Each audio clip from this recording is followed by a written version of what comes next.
Hey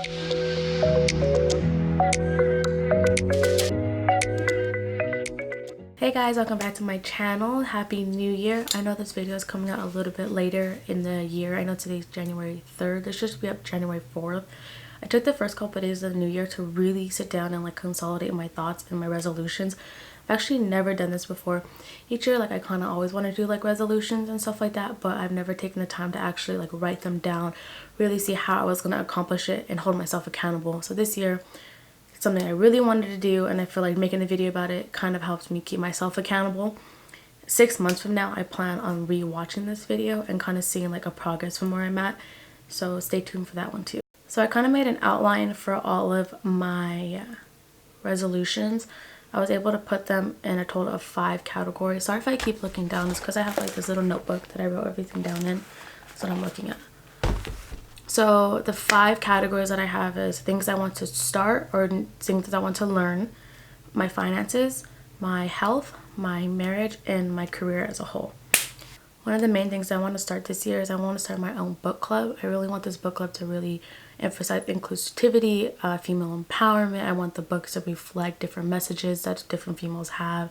I would like to really look into like strong female authors. I want females to be able to come to my house once a month in a safe place and really be able to talk about the commonalities, disagreements, whatever it is, books, and like really get them away from whether it's work, you know, taking care of a family, just that 1 hour that like we can all have together for ourselves. Another thing that I really want to learn this year is that I have no idea how to do eyeliner. I've been doing my makeup for years, but for some reason that was just like one technique that I was never able to pick up and I was never really good at.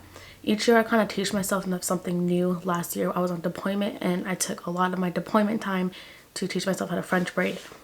And this year I would like to learn how to do my eyeliner. I don't think it's going to take me all year to do it. I think I just need to take the time to learn and like to practice.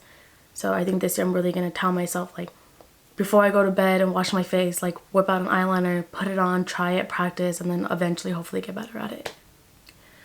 The next category is going to be my finances. I have 3 major subcategories on this. One is I really want to save $40,000 this year, combined with me and my husband's income together.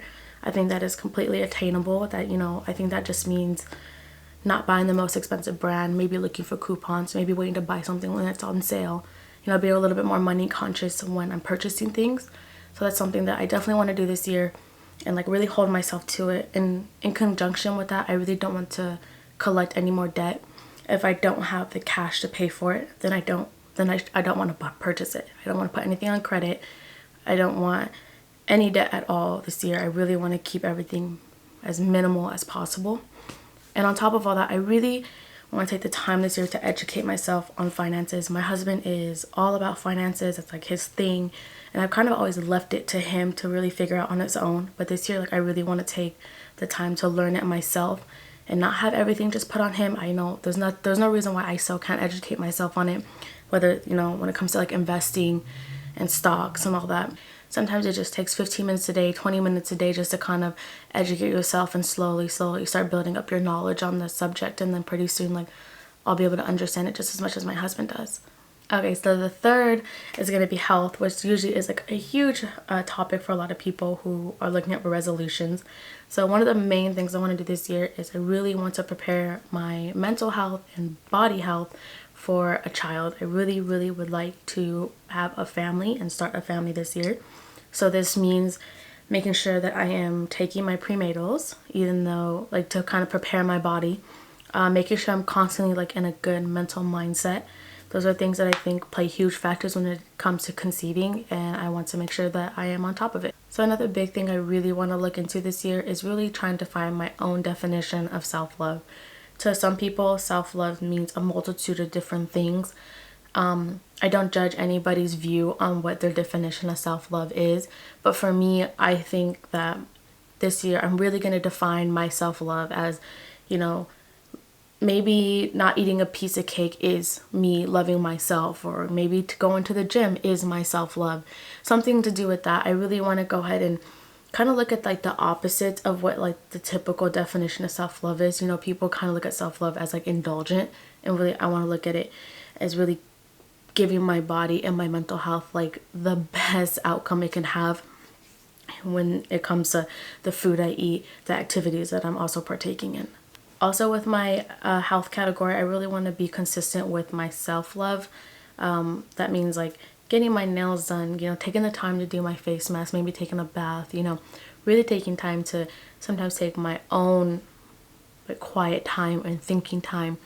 And sometimes, a lot of the times, you know, when I do my nails, or like when I am taking a bath, or when I'm doing my face mask, like that is my time to really sit there and think about like my future, whether that future is 10 years from now or just tomorrow. There really is like my personal thinking time, and I really want to make sure I stay consistent with that this year. So number 4 is going to be my marriage. I know a lot of people get complacent and kind of get inconsistent with their marriages over the years. I've only been married for 2 years, so at this point, like I still think I'm in the honeymoon. I never really left the honeymoon since I've been married. I really want to focus on being consistent. I want to focus on our communication, you know, not just ours, but mine. I sometimes have a hard time communicating. I kind of jump the gun on a lot of things and like don't really communicate things before I do, before I go out and do stuff. So that's something like I want to be a little bit more conscious about, just to kind of like help build my marriage just from now into the future. My last category is going to be my career. So for you guys who don't know, I'm currently in the military and I am getting out in approximately a year and a half. So with this, I really need to start, this is the year that I really need to start preparing myself for not re-enlisting and actually getting out into the civilian world. Because of this, I am going to start school in the spring. I'm going to start in for psychology and then kind of hopefully go from there, get my bachelor's, and I would really like to get my master's. I really want to hope, if for some reason psychology isn't going to be my outlet for where I want to go in the civilian sector, I really hope that going to school will help me kind of find where my career might potentially go in the future. But I definitely know I want to start that now. I know a lot of people who kind of are in the same predicament as me get to this like year and a half mark, and what happens is that they don't have a plan when it comes to them. When it comes to the end of their enlistment, they just don't know what to do, and I don't want to be in that situation. I want to have a plan. I know what I want to get out, and I want to make sure that happens at any cost. Go ahead and let me know what your guys' resolutions are in the comments. I really like to hear what other people, you know, like aspire to do this year. If you haven't already, I would really suggest writing them down in a notebook, because it kind of keeps you accountable for them. If not, I mean, write it in your phone, like write it somewhere where you can kind of see it. Write it on a piece of paper on your wall, you know, whatever works for you. Find something that works for you. But I really hope you guys had a wonderful holiday season, and I will see you guys next week with another video.